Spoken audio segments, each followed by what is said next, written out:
ফোড়ন দিলাম, তেজপাতা, একটু গরম মশলা দিলাম, কটা আলু দুমদুম করে কেটে রেখেছিলাম এর ভেতরে আলু কটাকে দিয়ে দিলাম। নিরামিষের দিন একটু নতুনত্ব খাবার না খেলে কি ভালো লাগে একঘেয়েমি খাবার খেতে। হ্যালো বন্ধুরা, আমি কুকুমনি আর চলে এসেছি কুকুমনি রান্নাঘরে তোমাদের সামনে একটা নতুনত্ব আলুর কষা, আলুর দম নিয়ে, আলুর রসা। একটু স্বাদ মতন নুন দিয়ে দিয়েছি, দিয়ে একটু নাড়াচাড়া করব। একটু পরিমাণ মতন হলুদ দিয়ে দিলাম। আলু কটাকে আমি সুন্দর করে একটু লাল লাল করে ভাজা করব, ভালো করে ভেজে নেব। একটু আলুটা আমার সুন্দর করে লাল লাল করে একটু ভাজা হয়ে গেছে।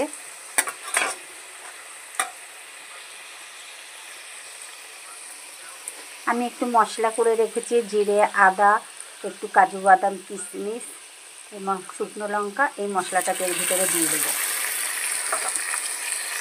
মশলাটাকে দিয়ে আমি একটু সুন্দর করে নাড়াচাড়া করব, একটু ভালো করে কষিয়ে নেব।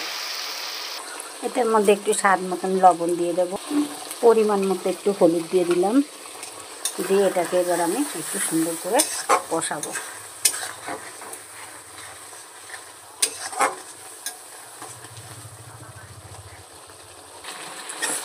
দেখো একটু কষা হয়ে এসেছে। কটা টমেটো কুচি করে রেখেছি, টমেটো কটাকে এর ভেতরে দিয়ে দেবো, দিয়ে আমি আর একটু সুন্দর করে কষিয়ে নেব যেন তেল ছেড়ে দেয়।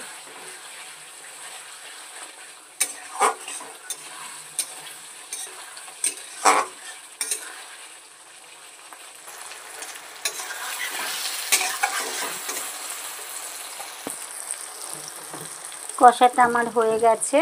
এবার একটু স্বাদ মতো পরিমাণ মতো জল দিয়ে দেব।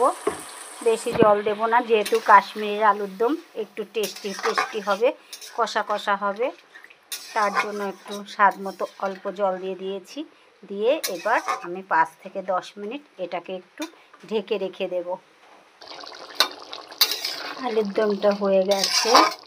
এবার এর ভেতরে আমি একটুখানি ঘি দিয়ে দেব।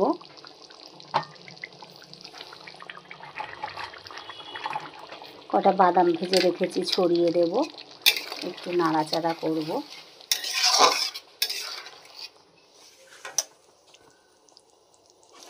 একটু হাতে বাটা করে গরম মশলা রেখে দিয়েছি, সেটা দিয়ে দেব। ব্যাস, কমপ্লিট। আমার এই কাশ্মীরে আলুর দমের রেসিপিটা যদি তোমাদের ভালো লেগে থাকে, তোমরা আমাকে লাইক করবে, কমেন্ট করবে, সাবস্ক্রাইব করতে ভুলো না। Thank you. আমার রান্নাটা কমপ্লিট।